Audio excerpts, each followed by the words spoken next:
And we are live. Welcome everybody to your weekly game or storm game. We are live. That's right. Yes, we are. I'm Pierce. Joining us today are Jason, Gianmarco, and our special guest today, Erick Sanchez. Thanks for being here, man. Super happy to have you. Absolutely an honor to be here. Special is right. I'm really excited to be with you all. Thank you all for having me. It's going to be fun. Yeah, thank you, man. Cool, man. First thing we need to ask you about is Fauci on a couch. Is it true that it's completely 100% 5G wire free? It's 5G wire free. It's perfect, but this is funny. So I was it was Cinco de Mayo, and my wife and I had some neighbors over, and my neighbor's wife was talking about how she thought Anthony Fauci is handsome, which is something I never really considered. I just think he's a really reputable source when it comes to medical information. And so it was her idea. She came, we were bouncing back and forth around like a funny merch idea. And then we ended up coming up with this concept for a pillow that we called Fauci on the Couch. And, I launched it. I mean, I was basically, this is one of those like pandemic weird concepts that I just decided to follow through on. And sure enough, it just kind of took off. I mean, not like retirement, like money took off, but like, hey, this is kind of cool that people are buying these pillows took off. like more than beer money took off, right? More than beer money. More than beer money. Like 1 month rent money. Nice. But not like New York rent, not New York rent money. Like Midwest rent money. Sure. So like one item. Like business perspective. I'm working on starting my own business. It's a game design company, design board games, which has been very difficult to get playtesters in these times. But that's another story. From a starting business perspective, I've always been very, very interested in that. How many people did it take for you to get to the point of, all right, I have earned revenue? Like, because it's rarely is it a solo endeavor. Well, for this, you're talking about for this particular endeavor. Yeah. For this. Well, I mean, it was basically the lessons that I learned just kind of with my own skill set. And applying them dutifully. Like I actually had the help of Andrew's social media director, Patricia, who helped me with an ad infrastructure. And she's brilliant and knew how to target really well. I reached out to some of my old friends in the DC media market, and I was able to get a little bit of ink up there. And I feel like that kind of helped propel legitimacy of these pieces. The hardest part was like, I've never done anything in e-commerce before.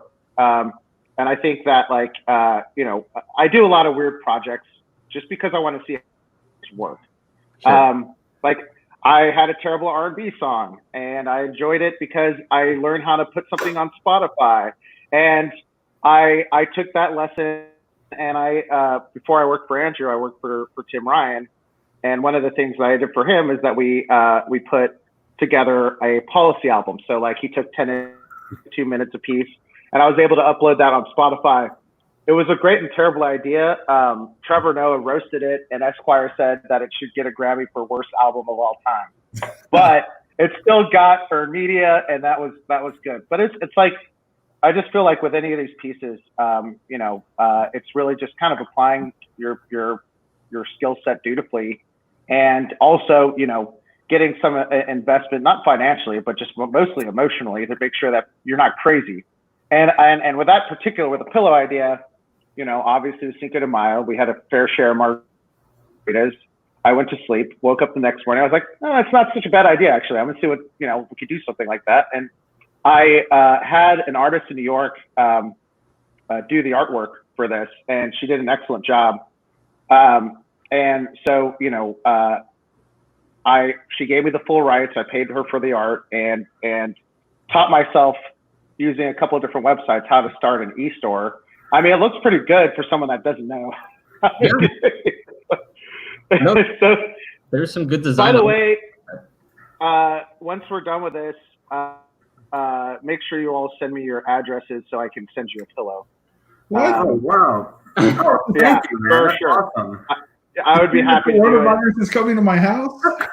Yeah, absolutely. Y'all are going to have the most respected doctor in the game sitting on your couch. Just Well, I read, like Trump people trying to like roast the pillow and everything, that if you actually have the pillow and follow the social distancing guidelines at the same time, it increases your likelihood not to get coronavirus. So, Eric, are you frozen there?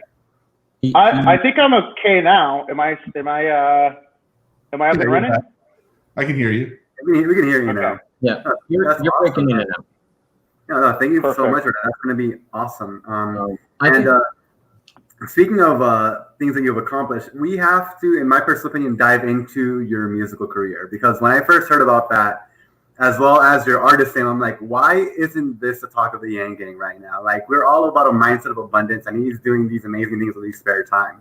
So if you could indulge us, what is the history behind all Yes. that in general? This is great. This is a great story, and I will tell you how it came to be that it even got talked about. So it was, I want to say at this point, it was like 2 Valentine's days ago, and I have a cousin who makes beats in Orlando, Florida, and my wife and I had just moved to New Orleans, and it was the holiday season. I had an abundance of time, and so I decided, I was like, oh, I'm going to see how this works, because my wife's sister-in-law was talking about how she had a friend who had a song on Spotify, and I was like, is that hard to do? So I went out and ventured to see how hard it would be to do. The outcome was an absolutely terrible song that has, it has rhythm, but it certainly doesn't have the tone or anything it needs. But so in the first weekend I worked for Andrew Yang, we were on a flight to New York, and it was myself, it was Andrew, it was Zach Grauman, and Ethan Dunn, who obviously was the director of Advance. And so Ethan and Zach both went to Duke, and they were both in the same a cappella group. And I was like 24 hours into the job. I really wanted to fit in. And I was just like, do I tell them or do I keep it to myself? And so I was really like, well, guys, I too have somewhat of a musical career. I have a song on Spotify. And Andrew was like on his laptop, and he stops. He's like, play it. So I pulled it up. I pulled it up on Spotify, and I'm playing it. And I'm just like, everyone's kind of quiet. And then finally, Andrew's like, "You're gonna fit in here. This is a good fit." That's how it came to be. And then he did all those Instagram lives, and they were just random tangents. And when I was in the car with him, one of those random tangents was talking about how absurd my, but like went into a real philosophical like diatribe about me as a musical artist that ran for like 4 minutes. And then I feel like people started figuring out this song was there. I'm not embarrassed about it. I mean, it's a love song about sandwiches. So, Yeah, I mean, you get better for music. And for our viewers watching, how can they find this song on Spotify and get your royalties while you're at it? Spotify, iTunes, pretty much all streaming services. I go by the pseudonym Caramel. My stage name is Caramel, and the song is called Lettuce, Tomatoes, and Roses. So I'll tweet out a link after we're done here. But I appreciate the listen throughs. Last month I had 5 listeners. I apologize to those 5 people. I don't even know how they found that, how they were able to find a song, but it's funny because it's like when you put up a song on Spotify in particular, they give you a digest of the different countries that your song's been played in, and I have like a strange following in Slovenia. So as soon as coronavirus subsides, I'm probably gonna have a concert in Slovenia if I can make it work for them. You got to go where your fan base is. With you, I'll be your roadie. I would love it. I'm gonna need the. I just need James's comment. It's really the album cover was taken. I went to a concert with a friend of mine, and when we were walking out, there were these two like 80s era Lincoln Town Car limousines. And I don't know what I'm gonna do with this picture, but I need to lay down in front of this thing, and I'll figure out a use for it at some point. And sure enough, it ended up becoming the album art for this one R&B hit. I don't want to know if I can use the word hit. I mean, that's for others to say. I think it's a cult classic, if anything. I mean, honestly, marketing is everything. And I was going through Spotify and I saw that album artwork. I'm like, you know what? This guy's genuine. I have to check this out no matter what I'm getting into. You know, it's funny. And I do, it's like with everything, especially going on right now and in general and the current state of affairs, it's like, you know, I get torn in between like wanting to be angry and then wanting to be funny and just like try and hopefully be uplifting. And it's, you know, it's difficult, but like, you know, you can ask anybody who's known me since I was 5, you can ask my parents, like, I'm a goofball by nature and I will not compromise that. If it's the difference between me not working somewhere or working somewhere, then don't hire me because I don't want to work there. Yeah. You know, I find that what I tell people along those lines is that, listen, being a kid is the only thing I've ever really known since the beginning of my life, right? Never let that go. Fantastic. I'm going to borrow that. Yeah. And, sure. And I think this is great. I haven't heard the song yet, but I think the most genuine art, because I'm in the music industry myself, well, not right now with the current state of things, but I think the best art comes from people that don't take themselves too seriously, personally. Yeah. I remember, so one time in DC, I was, and you can't find this because they basically cut most of the scene out, but I was an extra in an episode of Veep. I played a Maryland State Trooper, which now doesn't seem like it aged too well if you think about what's going on in the world. But at least at the time, I was like, I got a call, and they're like, will you play a Maryland State Trooper in this TV show? And I'm like, I get an opportunity to dress up as a state trooper, be, you know, in a TV show, but I'll never forget. So I get there, and the director straight at me, he's like, hey, can you back up a couple steps? And so I do that. He's like, can you back up a couple more steps to do that? He's like, it's like 5 more steps. I'm like, oh, okay, I'm not going to be in this shot. So you see my arm, but just like pursuing that, I mean, I spent like 8 hours to do this just because I wanted to see how this craziness worked, and it worked. It was a real trip, and I'm trying to remember why I even started telling that story. But yeah, I mean, I like to explore things, and one of the reasons I was so drawn to Andrew's campaign was because it was so different, and like I'll never forget. And this is while I was working for Tim. You know, when he came out to the Iowa Hall of Fame dinner, and I realized, because I had picked out Tim's music and I picked out Old Town Road for him, and I was giving myself a pat on the back because I'm like, yeah, that's cool. And then Andrew spoke right after Tim, and that's when I learned that Return of the Mac was his entrance music. And I was like, I don't need to know anything about this guy's platform. I don't care. I just need to meet him. I need to figure it out. But then it like led me to reading the book and understand. I was like, and this guy's entertaining and also aspirational. So this is like a pretty good greeting of things. And I pretty much, over debates that Tim was in, like stalked Andrew in a way, not in an illegal way, but like all the candidates would stay at the same hotels, and they would all like, you know, gather for things. And I'd always kind of hang out in the lobby to see if I'd have an opportunity to just like run into Andrew. I gotta meet this guy. Like, he seems fascinating as hell. And then lo and behold, I ended up working on the race, and the rest was, you know, pretty much history. And it was a ton of fun, for sure. Yeah. Honestly, you looked like you were having fun most days. Behind the, you know, overburdened, underslept, you know, overworked guy, I could tell there was like, you know, I'm glad I be here. I wouldn't change it for anything, you know? Yeah. I mean, it was tough. I mean, it was, you know, I even just doing anything for 14 hours a day, roughly is tough. But like, Andrew made it really easy. You know, working for him as someone who's worked for like other candidates and elected officials, this could really be a mixed bag, and you never know what you're gonna get into. And like, I remember So my introduction to the Yang campaign, I've been interviewing for the role that I ended up getting. And I was still waiting, for the process to complete itself. And Randy Jones, who was in that role at the time, and Hillary Kinney, who was in the communications department, both had obligations the weekend of the Iowa Steak Fry. And I got a call from Matt Shinners, who's the communications director, and he was like, it was a Friday morning at 7 a.m. And like, hey, do you think you could get to Iowa like tonight? And I laughed. I was like, sure. And I got home. I was like, I asked my wife, I was like, do you mind if I go to Iowa this weekend to give this a shot? And she was super cool with it. I booked my flight. My flight was delayed.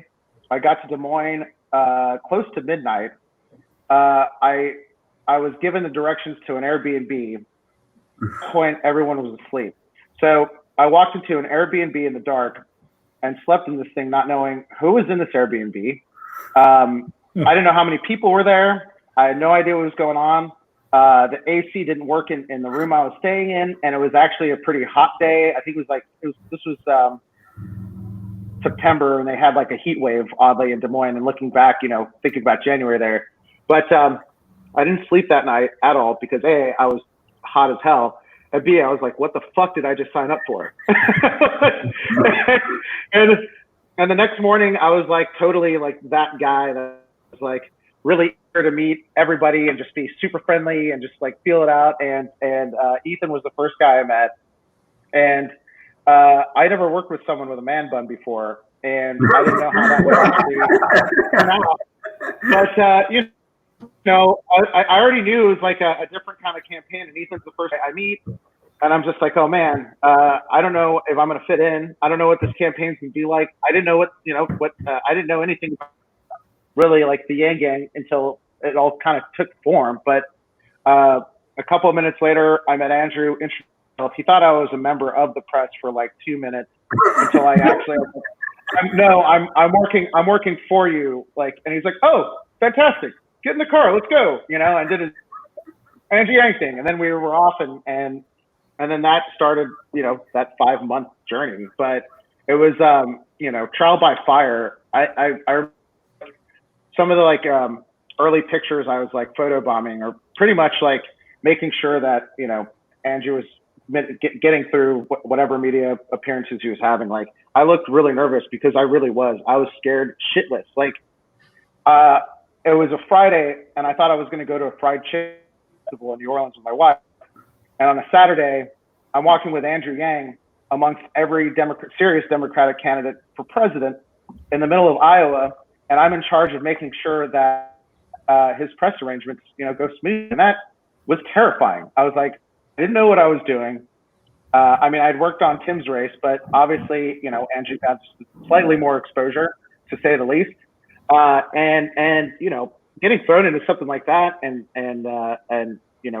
not really having the training wheels for it. It was nerve wracking, but like over time, I got more comfortable with it, and I feel like thankfully the people that I had a chance to work with, just made it as easy as possible. But like, for all the fun that, obviously.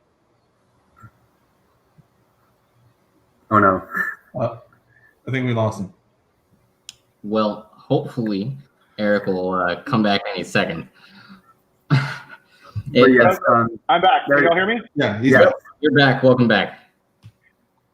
Perfect. Sorry, guys. I have whatchamacallit, the fiber optic internet, and it still works like a 56K connection. I don't understand it at all.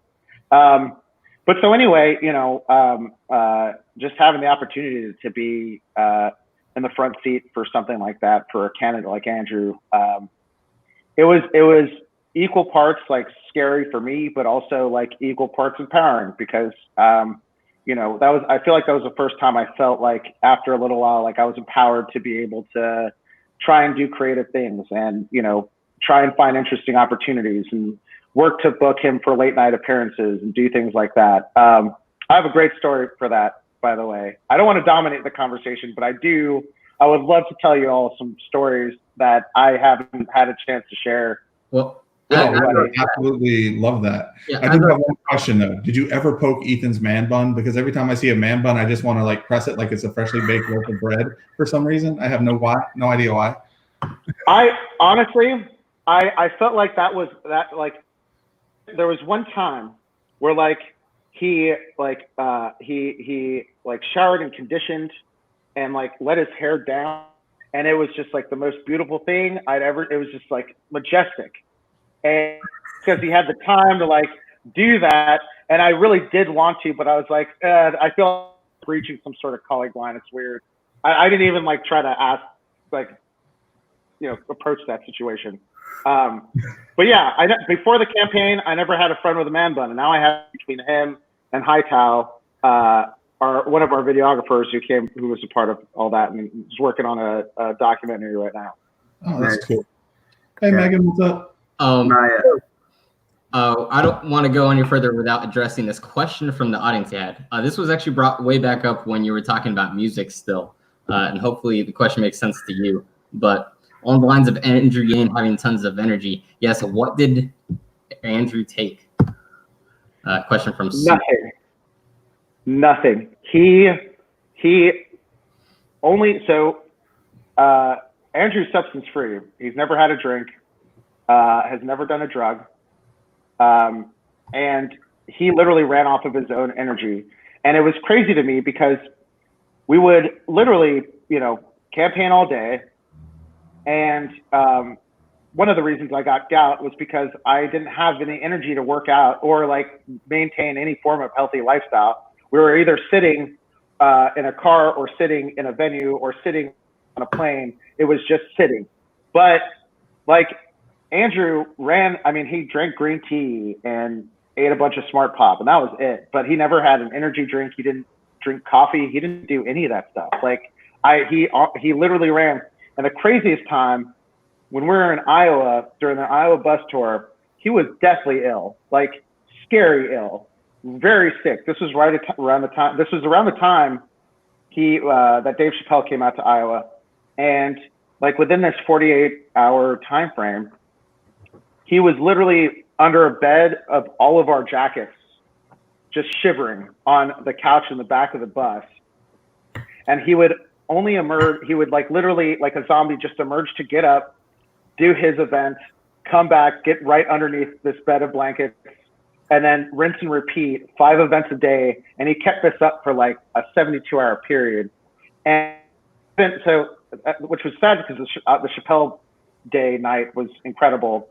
And I felt really bad for him because like, for anybody, I just put myself in his shoes. I'm like, all right, I was an unknown guy, ran for and gained enough steam for Dave Chappelle to come out to Iowa to perform a comedy show on my behalf, and also cut digital ads with me. That would be like a red letter day. And on that day, Andrew spent most of his day underneath a bed made out of or a blanket made out of our jackets on a bus, completely horizontal. And he spent hours like this and would only emerge to do his events. We pleaded with him. We're like, we can cancel these things. People aren't going to be upset if you say that you're ill, like really, really ill. You can scrap these things and no one's going to blame you. And he's like, no, we're already committed. We got to do it. I'm fine. And then we would just be quiet and then just rinse and repeat. So that energy thing, he is a freak of energy. And he would also like tweet until like 2 a.m. when we have to be up at 6. And I would only notice that because I'd wake up the next morning and see all these, Andrew Yang tweet notifications. I'm like, we got to a hotel at midnight. So he was up for an extra 2 hours on Twitter. And then he'd wake up at 6 and then just turn it all on and just do it over again. He was generally the best working candidate, in my opinion, of the primary. Yeah. He made himself available to the media the most. He held the most events. Obviously stuck around with literally anybody and their mother. I've never seen. I like anytime I felt tired. I was like, I have no right to be tired if that guy can do all that, And I'm 10 years younger than he is, so I'm like, at the very least, I have to be able to sustain the same level of energy. But I do not know how he did it. It really was incredible. Yeah, you could tell with Andrew if you ever saw him like after a show was over, he would just stick around with the crowd as long as he physically could. until literally like Grauman or someone else would pull him away, saying, okay, now we really gotta go to the next stop. But I was always very impressed with Andrew's willingness to just talk to people, and you can tell he actually genuinely wanted to have a conversation with you every single time. He could have had Yang bops you on the head. Oh yeah, right. We could have had Yang. And we all know how the world, not to put the situation in the world lightly, but had this occurred, like let's say 6 months prior, the primary would have been starkly different. But we are very thankful every day for how much Andrew helped pushing you forward, and it is up to us to help continue pushing that movement forward in many ways. For sure. For sure. We have another question from the audience. For you, Eric, what was your most euphoric campaign moment? Wow. All right, I'm going to tell this story. Yeah. I don't care. The most euphoric moment was definitely by all means the day that Dave Chappelle spent with us. I didn't expect much. I mean, he's a legend. He's a comedic legend. He just won the Mark Twain Prize for comedy. And in my mind, it's like, you meet people of this stature and you just expect them to be like extremely reserved, not very talkative. And that's what, that managed my own expectations was like, I'm not even going to bother the guy. I'm going to let him do what he's going to do with Andrew, whatever, blah, blah, blah. So we're in a coffee shop. He and Andrew filmed these digital ads that I thought were hysterical. And they just kind of ripped on them. And then after he's done, Dave, so this, he's like, I need a cigarette. Who's coming with me? And I don't even really smoke cigarettes, but I'm like, I will go with you, Dave Chappelle. Let's do that. Yeah. And so then, I think like 5 of us became like instant cigarette smokers, and like 4 of us had them directly from Dave. And Andrew came out for a little bit, but like I mentioned earlier, he was deathly ill. And so he hung out for a little bit, but I could tell he was miserable. And he was also probably thinking like, Eric, why are you smoking a cigarette? I've never seen you do that. But so anyway, so Andrew, like, I'm going to go back on the bus. And so we finished the cigarette with Dave. And then we headed over to the venue. And we get to the venue, and behind the event center, there was kind of like a green room, like a green room set up with couches, and there was like a bar and other stuff. I guess that Dave put his rider sheet. And he's like, before a show, I like to loosen up a little bit. And at this point, in January, because I just I wanted to do something for my health, I decided to go sober for the month of January. So I got 28 days in, and he goes, who's going to take a shot at tequila with me? And I'm like, I will, Dave. Yeah. Absolutely. Why not? And I remember so Randy Jones pulled me aside and goes, Eric, I know you've been doing this like sober January thing, but if Dave Chappelle offers you alcohol, you take the drink. Don't do this to me. And I was like, Randy, don't worry. So the show is finished. Dave comes back, and once again, I'm like, oh, he's probably gonna go roll out. This was a great time, really cool. Took pictures with all of us. It was his idea, and so then he comes back, and it's like me, Michelle Wolf, some others, like, so where we going now? And Randy being the consummate social director, was able to get a bar to agree to letting us go there closed off just for our group. And once again, I was like, we're going to go to this bar. He's not going to show up, and he'll be like, oh, I was tired, whatever.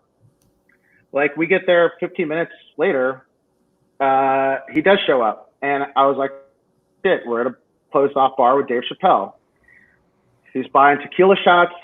I mean, he is ready to party on a Wednesday in Des Moines. And I'm not going to say who. Marijuana was involved. And that was the night I smoked weed with Dave Chappelle. And it was one of the most incredible things that has ever happened in my life. I will be chasing that thrill for the rest of my life. But there's nothing more sublime than Dave Chappelle handing you a joint. And on top of that, he's also this incredible storyteller. and I remember he was telling us these really just deep stories, and I was thinking in the back of my head, I'm like, he could probably call President Obama, who's probably in his cell phone, and extremely deep stories, and they'd have a great conversation. Instead, he's wasting it on these young staffers, and we don't deserve these great stories. And surprisingly enough, like some of the stories that he told us ended up in that Netflix special that came out after George Floyd's murder. And so I was at least relieved that like he didn't truly waste them. He like preserved them, documented them into a special. But he out-partied us. We left before he did, and then he went to South Carolina to campaign for Andrew, and apparently did the exact same thing with Bill Murray. And I wasn't there for that one, but I at that point I was like, I already had enough. It was a lot of fun.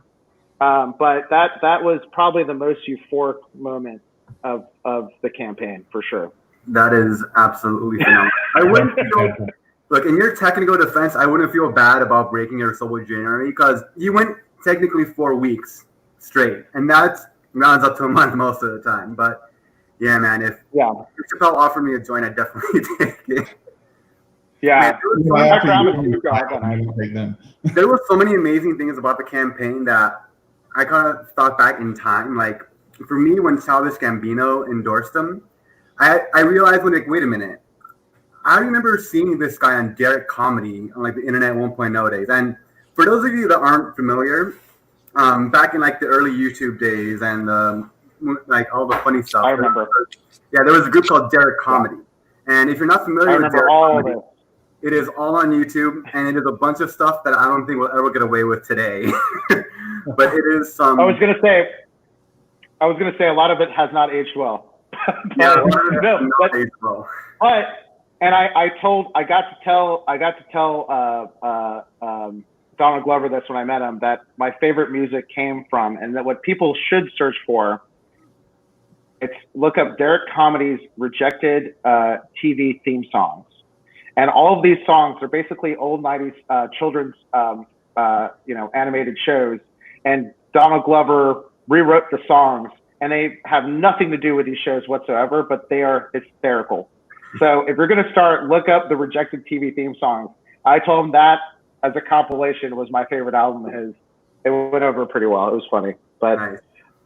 Derek Comedy was historic. And I never thought, like, imagine talking to myself 10 years ago saying, hey, you see this funny guy on YouTube with the horrible picture quality? He'll be a Grammy nominated, like winning every kind of entertainment award ever. Be super influential and being one of the main supporters of a presidential candidate you'll be supporting hard. I would never have believed myself.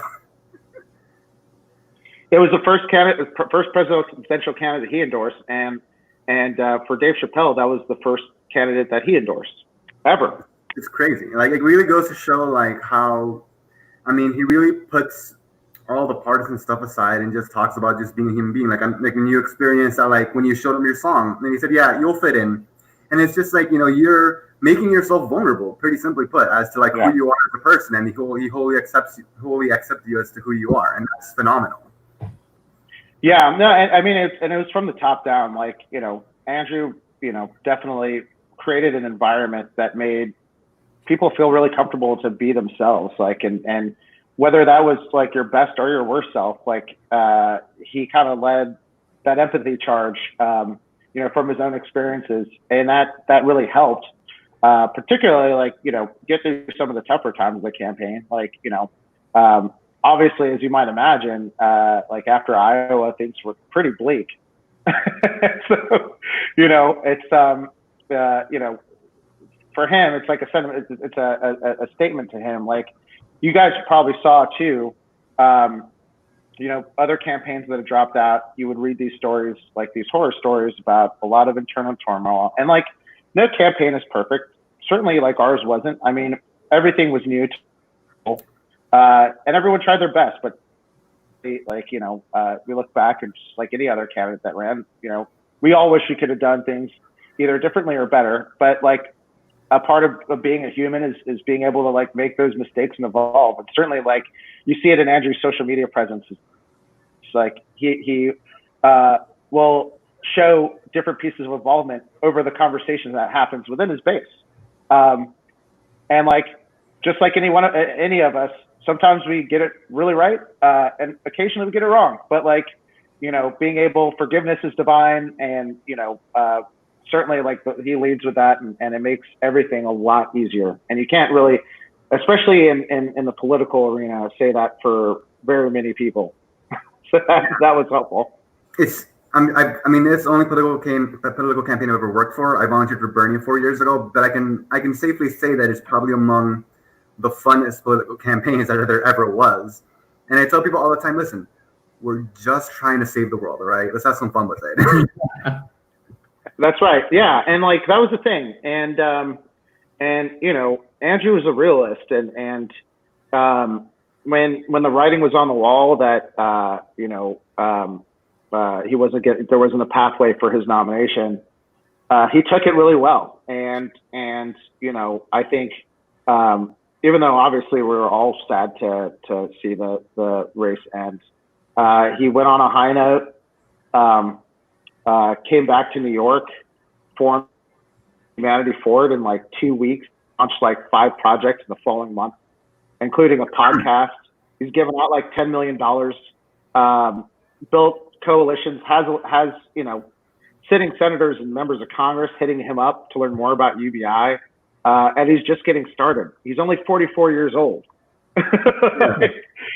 He could run 20 years from now. We all would all obviously be older, but we would all still be totally down for that, And I think I feel like for him, he's really taken this opportunity a lot to just be able to understand more, listen more, and then figure out what he wants to do next. I don't think I would put it in the unlikely section in terms of him running for mayor of New York, but I think depending on how November goes, I really see a number of possibilities. But he certainly, this last cycle, taught us anything. He has the stamina to do another race, and I feel like now that he had the opportunity to go through this once, given where he started the first time around, given where he could start a second time around, I feel like he would have a much easier go at it for a lot of different reasons. I agree. Yeah. And I think a lot of people need to sometimes realize the fact that a large majority of his campaign team were a bunch of campaign and political neophytes. And when you put that into consideration, what we accomplished was just nothing short of phenomenal in many regards. Yeah. It was all the people. Yeah. I know I'm like ready to go back to Iowa at a drop of a hat for him. So I'm pretty sure everyone that's like in Don't say that. No one wants to go back to Iowa. No one should ever have to go back to Iowa. I'll stop there. But I'm not to go back. I'm not speaking for Jason or Pierce. Maybe I am, but I actually do miss Iowa. That time there was tacos. Like they had a great taco place there in Storm Lake. Yeah, we were based in Storm Lake, and it was definitely the most multicultural city there. And they had tacos comparable to here in California, which says a lot. Yeah, they had pho comparable to California as well. I mean, it was insane. I'm gonna go ahead and call this geographical Stockholm syndrome, and Iowa just grabbed y'all and made you believe that there were these things that were just incredible about it. But since those tacos belong in California, I mean, I just remember being there when I had my first gap break, and it was like -10 degrees, and I was standing outside, and I was like, what the fuck am I doing here? Holy shit, I'm miserable. I could be back in New Orleans 80. What am I doing here right now? But no, it was, if anything, I felt like I was in some sort of weird, like Wes Anderson movie going around that state. Just like, meeting with the locals and doing all that stuff. I don't think they're going to be the first state the next go around, based off of how things went this past time around. I mean, the caucus system itself might change. I think there's only 4 states this year that were a caucus compared to several more the previous cycle. But I think the most amazing idea I saw on Twitter one day is someone said that the order of states going through the primary should be based on voter turnout. So I love that. Whatever state has the highest voter turnout, you get basically first dibs on the next time around, basically. And that's like whatever, in my opinion, whatever incentivizes to increase civic engagement in voting, I'm all for it. I agree with that a lot. I can't help but think though, why is it that the first two states decide who the next president is seem to be among the least diverse? It's just like in so many different ways, just like, demographically, socioeconomically, like it's good to have a wide variety and range. And there's certainly like, once the primaries go through, but then, you're banking on a lot. And like we all saw, pretty much everything was done after South Carolina. Everyone else dropped out, largely. And it was kind of like set and done. And I mean, it went by like that. And largely because, from a financial standpoint, it's hard to sustain that stuff. Everything costs money, literature costs money, hats cost money. And it's hard to keep that up. But that was another reason, like, and Andrew mentioned it, he didn't want to waste anybody's money if he wasn't going to win. And, I vividly remember like seeing tweets who were donating literally what they had and did not have much. There were people who were donating like there's days worth of Uber salaries and things like that. And I would sit there and I'm just like, holy shit. And it definitely it kept things in perspective, for all of us in terms of like the charge that we had and like the fact that we had to work harder and smarter, because it was a different kind of campaign. It wasn't a lobbyist driven, corporate sponsored, PAC driven campaign. It was truly, and that the term grassroots gets thrown loosely a lot in politics, but this was truly something different and special and unique. And like the supporter base came from all walks. We had Democrats, we had Republicans, we had independents, we had libertarians. We had people that didn't give a shit, that decided to give a shit because they just, like what Andrew stood for. And it was cool for me to just be exposed to all that because I was just so used to being like seeing things from like an establishment perspective. I mean, I grew up in Northern Virginia. I worked on Capitol Hill for a Solid Blue member. And it was funny because I remember, moving down here and, Scott Sentence lives here in the city as well. And when I learned about the campaign, I went to a debate watch party, and I hadn't been to a debate watch party since college. And the only reason that I had was because I organized it because I was the president of the College Democrat. And I hadn't done a thing like that ever since. And I remember feeling like a fish out of water because I felt like a total poser. Like I showed up, I bought a t-shirt online, I showed up, watched the debate, but I was just like, everyone had already like formed their clique and I felt like the outsider there. But I was kind of like, man, it's been a long time since I did this. And I'm grateful to have had someone to inspire me to like get engaged, to get this to be able to do something like that. But like Andrew, reignited my own passion for something that I, at that point, had done for 13 years already. And, lost a lot of taste for, particularly over the past presidential cycles. And, I'm forever grateful that he was able to do it. And I know he did that for a lot of people. And that's why, I'm excited to see what he, he's already doing the next thing. He's doing 5 things, but to give us all a reason to come back and rally. But in the meantime, it's been awesome seeing different folks run for office, folks like Jermaine Johnson, and all the other Humanity Forward endorsed candidates. And I remember I certainly did my share of bringing Tim Ryan over into the Yang Gang because I was like, hey man, Andrew's a really smart dude. You should get to know him really well. And they've become friends since then. And he's just helped evangelize a lot of people to a concept that he got laughed at initially on a national.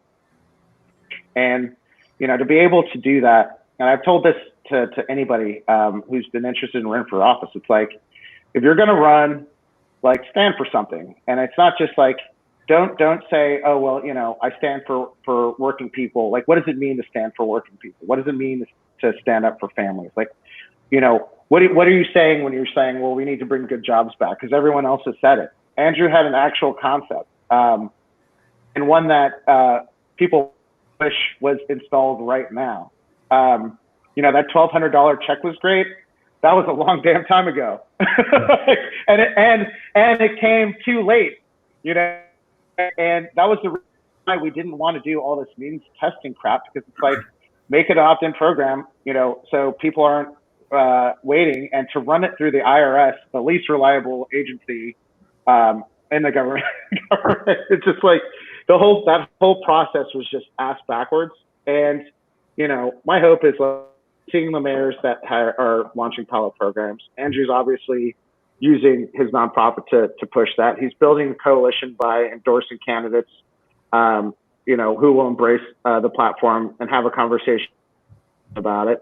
He's moving over electeds, and honestly, like I said, I remember tweeting something to the effect like, he is not, you know, and he's not becoming a part of the establishment. He's literally changing it. And I think that, you know, just so long as just with anything, he continues to continue to have our support and build up more support. I mean, he's going to do like huge things, and it's really just a matter of time. And as long as we can be patient with him while he figures out where that is, I think we'll, you know, reap the benefits of being able to kind of see our own wishes fulfilled, you know, through his vision. Absolutely, yeah. And you know, speaking of like the economic fallout we're all facing right now, like the $1,200 check was very delayed. Some people haven't even gotten it yet, and that's not even talking about the countless millions of people that haven't gotten any unemployment benefits. And I understand the concern for avoiding fraud. There have been some cases of fraud in the system over the past few weeks, and that's factual. But I always tell people, and this is one of the many reasons I got drawn to the campaign. The cost to mitigate a problem is almost always cheaper than the cost to repair it once it happens. And and one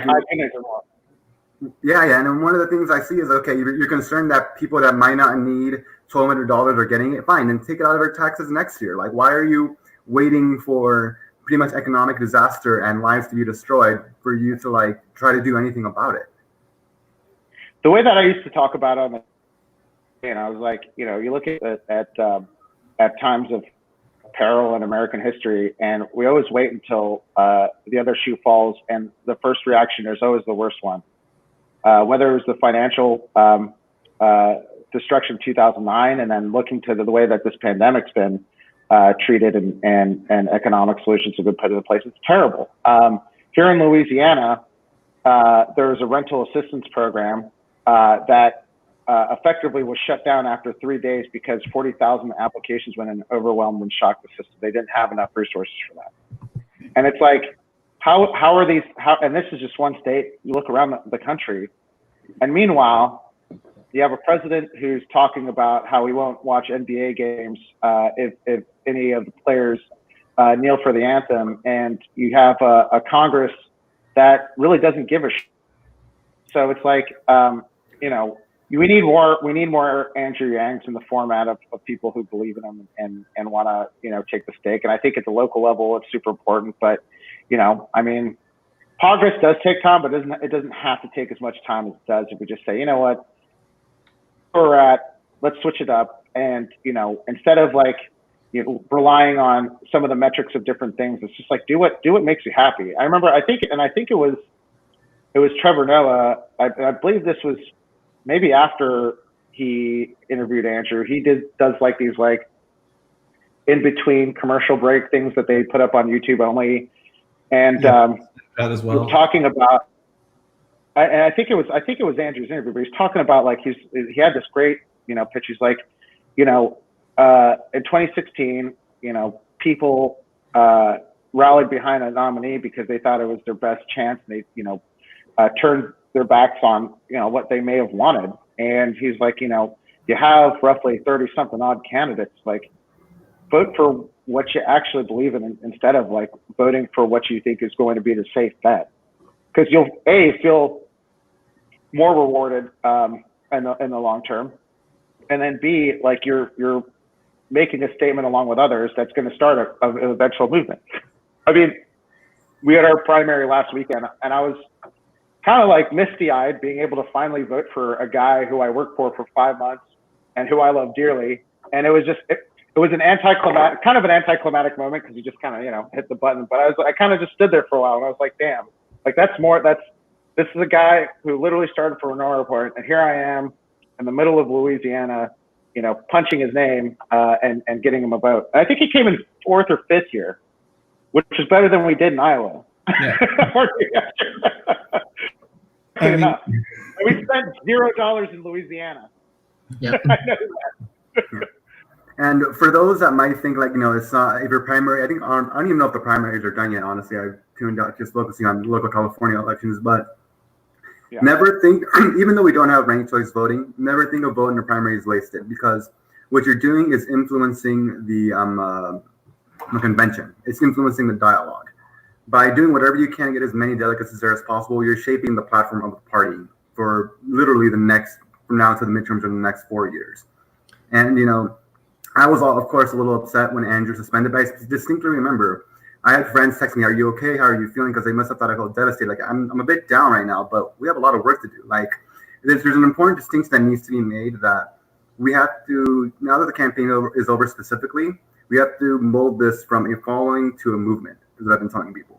Like, Andrew's done a great job pushing it forward, but it's really up to us. Like, we have plenty of humanity forward candidates. If you want to see those 1-2 minute now this politics videos of Congress people kicking ass in Congress saying awesome stuff, and they're talking about UBI, support these candidates. Like, do whatever you can. If half the Yang Gang put 10% of their passion into Andrew, into their local humanity forward candidates, we would be sweeping all of these primaries and elections and having some amazing dialogue happening on Capitol Hill. It's not just that, but a lot of people think that if you don't win, like, oh shoot, I mean, I just lost. But that's not really actually how politics works. Yeah. In politics, progress is incremental. You win even when you lose. You know, if you look at, say, some issues such as legalizing gay marriage, you know, and if you see a proposition goes, say in California, it failed. I don't remember what the exact number was, but like 43%, right?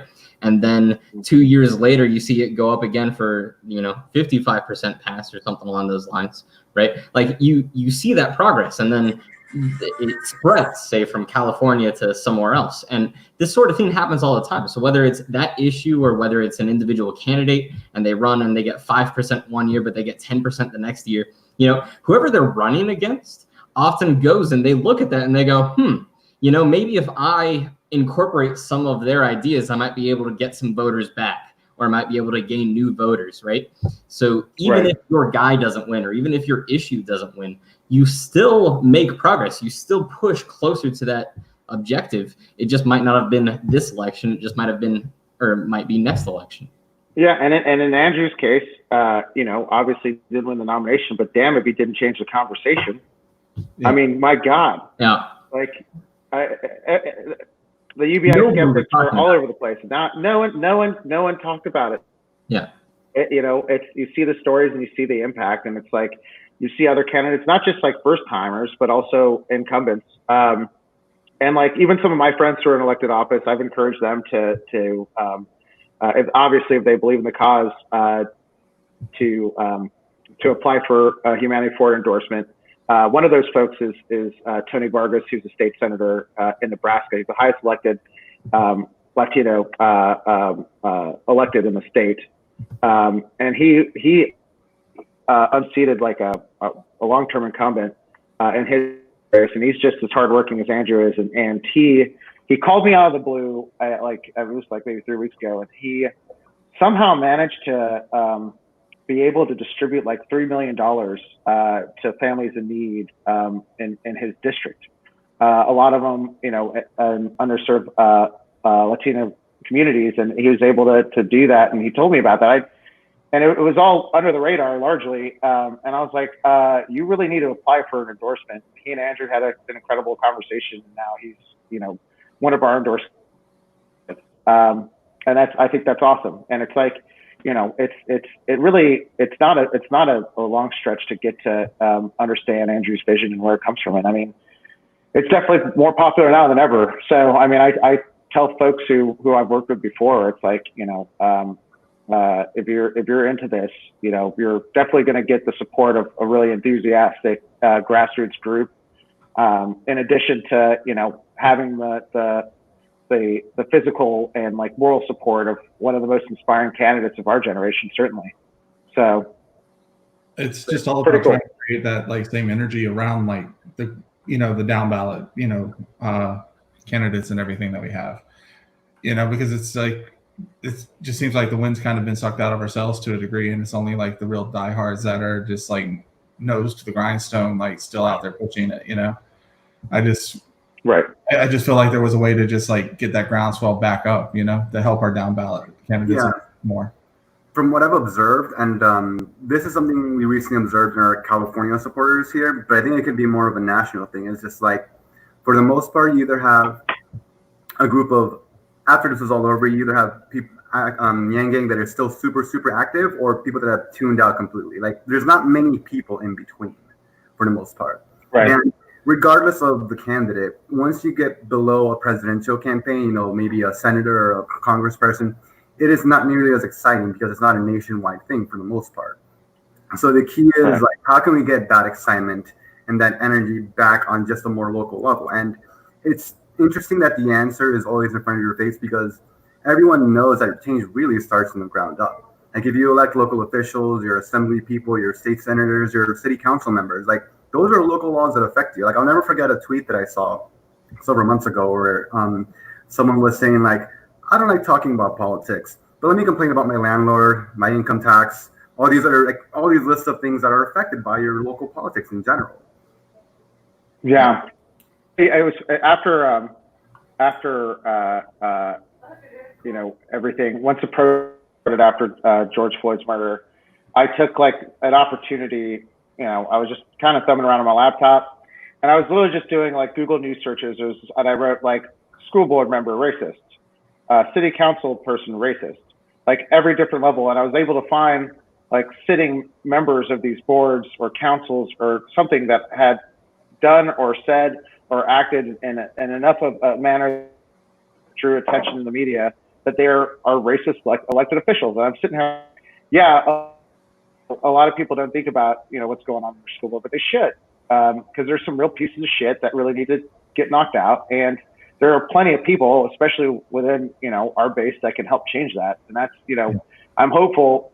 I know like it always seems popular to want to run for something like Congress or Senate, or president, obviously. But, I think, if you have the ability and the desire to, assume one of these more local down ballot races, you could have the opportunity to do something pretty incredible. Ask Jermaine Johnson, who unseated a guy who'd been in that state Senate seat for like 22 years.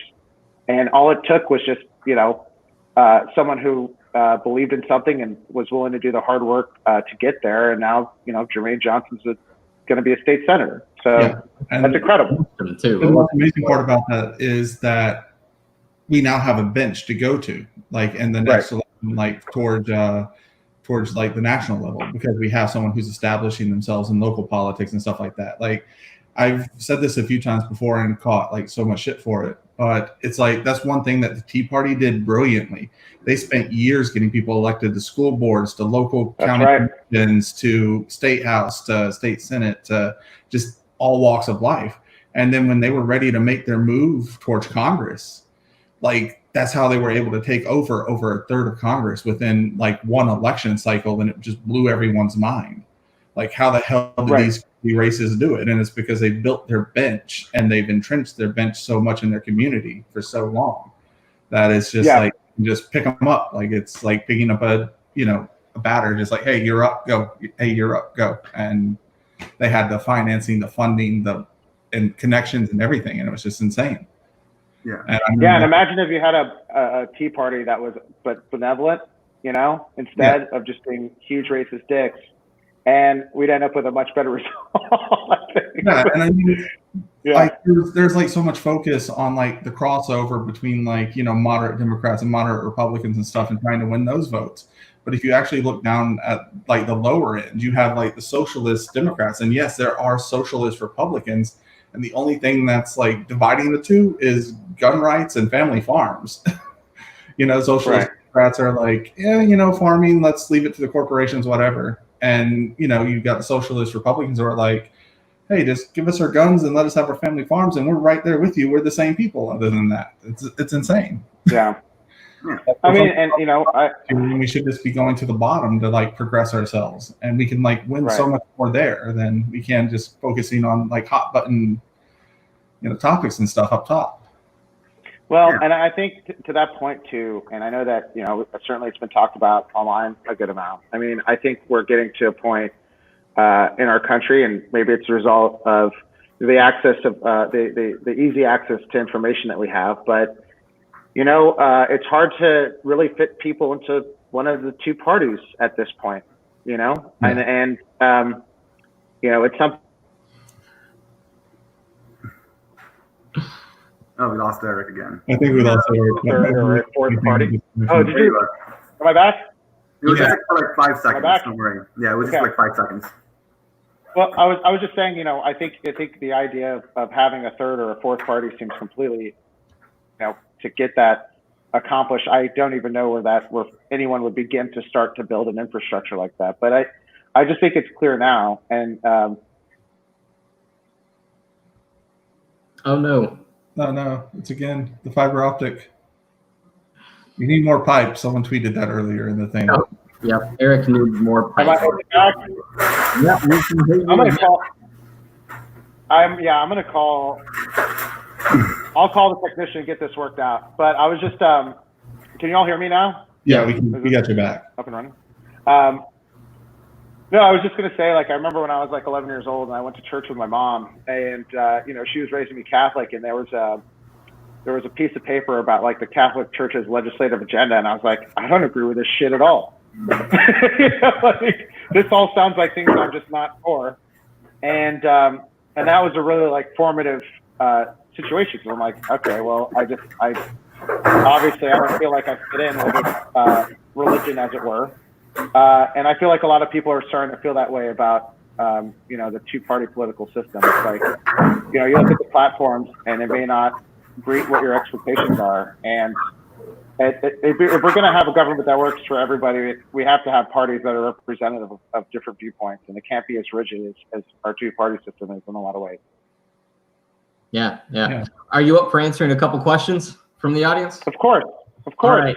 Outside of UBI, what was your favorite policy from Andrew Yang? That's fantastic. That's a fantastic question. I really love the way that Andrew talked about mental wellness and the need to offer more resources towards that. I just learned that there's a statistic recently. A friend of mine works at one of the local crisis hotlines, and they're so overwhelmed right now that they're working roughly, 14, 15, 16-hour shifts, and their compensation for such a serious job is roughly $5 an hour. And I mean, I remember when Andrew started talking about some of the metrics and statistics about what was happening around, certainly the Asian community once coronavirus hit. But he was one of the few candidates that actually spoke towards mental wellness in a way that not only resonated, but seemed, in a lot of ways, really personal. And I think one of the most powerful things he would say when he talked about mental wellness was, he used the concept that if we had a button on our bodies that was a self-destruction button, that at one point in our lives, if it was that easy, you would have just hit it. And, I would look across the audience and everyone would kind of nod their heads. Because, yeah, I mean, certainly now, right now, more than ever, there needs to be a better, more substantive conversation around mental wellness and awareness and things that used to be taboo when I was younger, like going to a therapist or doing things like that. I go to a therapist. I'm lucky to have the resources to be able to. Right now we're doing remote sessions, but I talk to a therapist once every 2 weeks. And honestly, it's just being able to have that resource, have someone who's unbiased to be able to talk to, be able to work your shit out through is important. And, you shouldn't have to have $150, or you're lucky enough to have insurance, $50 plus for a single session to be able to get the help you need in order to just get through the next week or two. And Andrew was certainly a champion of that. It's something I wish I was hearing. I mean, I don't expect Trump to talk about that shit, but at the very least, I'd like to hear more of this happen in the campaign cycle. But I would say that his commitment and dedication to mental wellness was definitely beyond UBI one of my favorite platform planks for sure. No. You want to anyone else want to say what their favorite platform of Andrew Yang's was besides that? That was a really good question. So. Yeah, it was. Yeah. One of the things that really stuck out to me was his quantum encryption standards. So that's a little bit more niche, right? But, I mean, I worked in the Air Force. I was a cryptologic language analyst. Going to school for computing security. So I pay attention to this, and I recognize there is so much about information security, right? And you look at our current politicians, and they don't have a fucking clue at all. They have no idea. They're barely at I know how to use a mouse on the computer, a lot of them. And we know this. I'm not just pulling this out of the air because we saw them interview or deposition or interrogate, whatever word you want to use, Mark Zuckerman, whatever his name is, for Facebook. We saw that happen live, and it was like, oh my God, you are clueless. And these are the people that are in charge of regulating these industries and also apportioning budgets and guiding us towards safety is what we want. Everybody wants safety as well as liberty, and it's they don't have a clue. And oh my God, Andrew Yang is the first national level politician I see that actually has this as an issue on their radar. Because not only is it important, I would say, but it is so much. It is actually something that would affect everybody's day-to-day life, whether they realize that or not. So having someone that's actually paying attention to issues that are not even just on the horizon, but they're issues today, but would also actually impact my life. I'm thinking yes, that is exactly what I want more of in a leader, hands down. For sure. Mine's a little bit more personal. I'm autistic, as I now proudly say, and it's because of Andrew that I now proudly say that and let everyone know. But his thought process on setting a federal standard for the having education guidelines as far as special ed goes is just spoke a lot to me, because I have a nephew who's autistic and I'm autistic, and just I see my sister having to drive him across 2 counties to go to a school that has a specialized program for him, when it should just be readily available in the same community that he's growing up in. I had to go to an all Catholic primary school to get the special ed help that I needed as an autistic child, which was horrible for a Jew, because I had nuns literally broadcasting in my ear, "Oh, you killed Jesus, you're going to hell." I'm like, but we don't have a hell in the way that you speak of hell and stuff like that. But that's something for me that just really hit home, and that's why I quit. I was on a contracted job at the time with Netflix, and I'm just hey, I'm docking a week early. I'm going to Iowa helping this guy, and I did. Yeah. What about you, Gianmarco? What was yours? I really I do like UBI. Quantum encryption sounds amazing. I did have I forgot, there's so many, there are good ones, but no, I have to go with the mental health one personally. I think that is something that isn't spoken about enough. I do always agree when people say mental health is health in general, because it is. Just because you can't see a physical ailment doesn't mean there isn't an ailment. There's a lot of things that just people internalize that, they just need an opportunity to be able to talk about it. And that should be, having someone that can hear you out is, I think, a resource everyone should have, regardless of what your income level is, where you are, because sometimes people just want to be heard in general. And yes, democracy dollars is tremendously important, because as Andrew pointed out, what was it, less than 5% of the population donates to political campaigns. And sure, there is a cap of $2,800, I believe, depending on what office it is or what level it is. But that can put a lot of influence in a very small amount of people if you have the ability, the luxury to participate in a way. Like if we want to have, of course it ties into voting rights and everything, but if we want to have a stable democracy, we have to have everyone be able to participate in every possible way, in a fair way. Absolutely. I think democracy dollars is a really interesting topic. So Andrew Yang has always tried to bill it as like a way to end lobbyists by flushing out the lobbyist cash. I personally actually don't think it'll work for that purpose. I don't think it'll work at all. I think it'll just be a different arms race. I think it'll be another leg up advantage for whoever already has media presence. I don't think like you're gonna decide, I'm gonna give this politician $100 if you haven't been able to hear of him in the first place, right? So I don't think it's gonna work for that. But I do think that it's gonna have a secondary effect that actually might be quite desirable or would be quite desirable and might be worth $100 per person. And that's people are going to care more. You inherently will care more about something that you have more influence in. And if you just have a vote, and people often think like, oh, my vote's, wasted, say I'm voting blue in Texas or I'm voting red in California, right?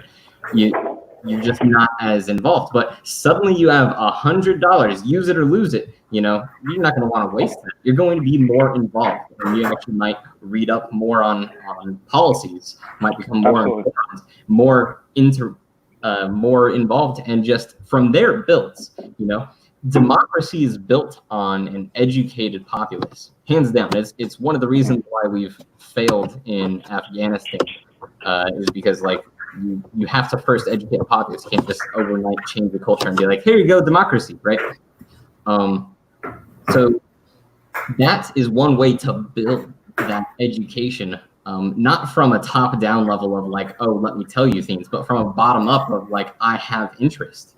And with that, I think like, I don't think it's going to work to flush out lobbyists at all, but I think it's worth trying just to see what the side effects are, if you will. And who knows, maybe it would flush out lobbyists. I could be wrong on that guess. I would be more than happy to be wrong. But I've always found that to be a very interesting idea. And I don't know if you've talked with him about that or heard anybody talk with him, Andrew Yang, about that, but I fully believe that he's also thought of that. It's a little bit more complex of a topic and a harder sell to be like, oh, I'll give you money to care about politics. That doesn't exactly work as well, right? But I fully expect that Andrew Yang also thought about that benefit on it as well. Oh, for sure. And I mean, particularly after like, Citizens United, we're at a point now where really money is a lot more powerful in a lot of ways than the voting base should be. Yeah. And that's difficult and troubling. And until that gets overturned, I mean, it really opens gates for special interest money, whether it's benevolent or malevolent, to come in and really shape the way that our government is run and how it's compromised, and that's something I feel like Andrew did want to flush out with the Democracy Dollars platform. And that I say would be something that would get people more engaged for sure, but B, also I think create a more fair and equal government in the process. Yeah, it's giving everybody a voice, and proportionally you're getting more of a voice for sure. We got another question from Sue. What was your experience with Biden during the presidential campaign? I'll tell you this, like for the most part, I feel like all of our campaigns really just kind of, especially for the moments in time where we would end up in the same, environment, or, there'd be what we would call the cattle calls, the big dinners, or the debates or any of that stuff.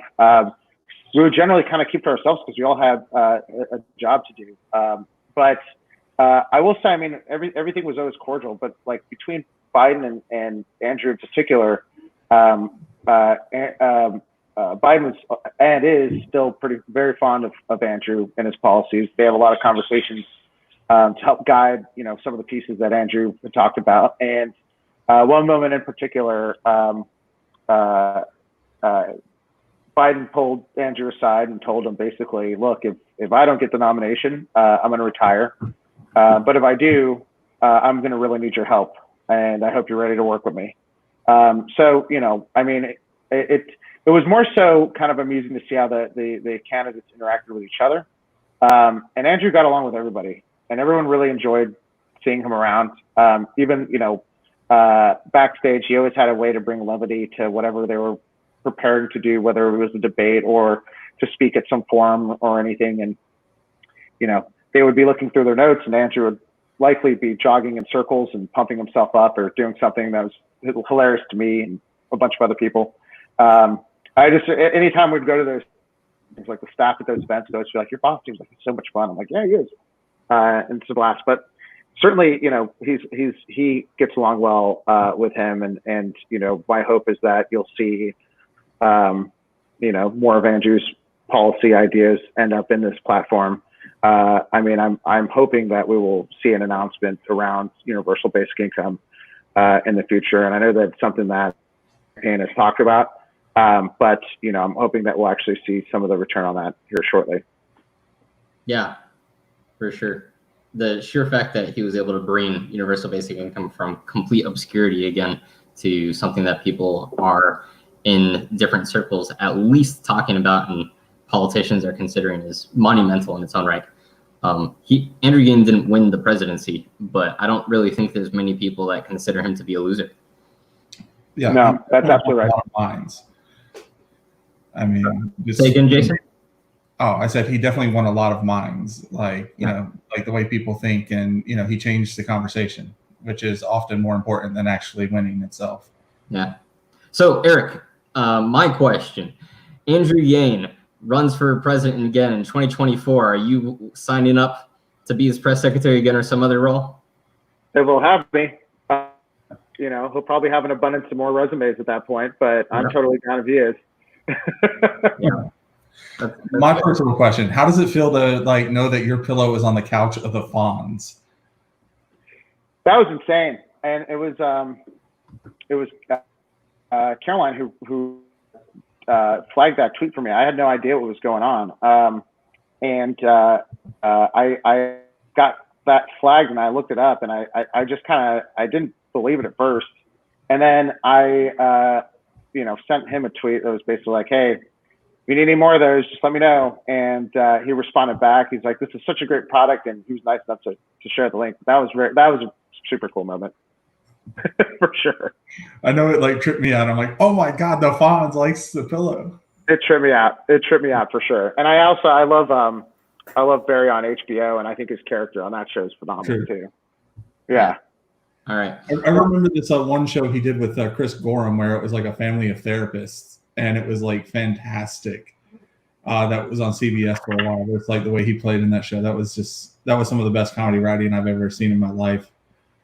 I remember that. I never got up to check it out. I think it's on Prime now, actually. Yeah. So. Well, I know you've got a wife waiting for you, and being the classic American dad that you are, those jokes don't come from nowhere. So we're going to let you go back to that. I hope that you would join us again on this podcast again down the road. You've been an absolute pleasure of a guest to have. Truly, it's been an honor. Yeah, well, like, you know, again, it's an honor to have the invitation. And anytime, you know, you all can't find anyone better, I'm always available to show up for you all. I appreciate that. You're going to get that invite, by the way. Yeah. Just talk. We're I have more stories. Like every guest that we have for the next month and just like penciling you in. Yeah, no worries. That's fine. Hey, I'm telling you, it's not as if we're going anywhere anytime soon. So just let me know. All right. Eric, thank you so much for joining us. Everyone in the chat, thank you as well. And you silent viewers as well. I hope you all have a blessed day, a safe day, a healthy day, a happy day, and even better tomorrow. With that, God bless. Stay safe. We love you all. Yin Gang. Take care, gentlemen. Thank you. Yep.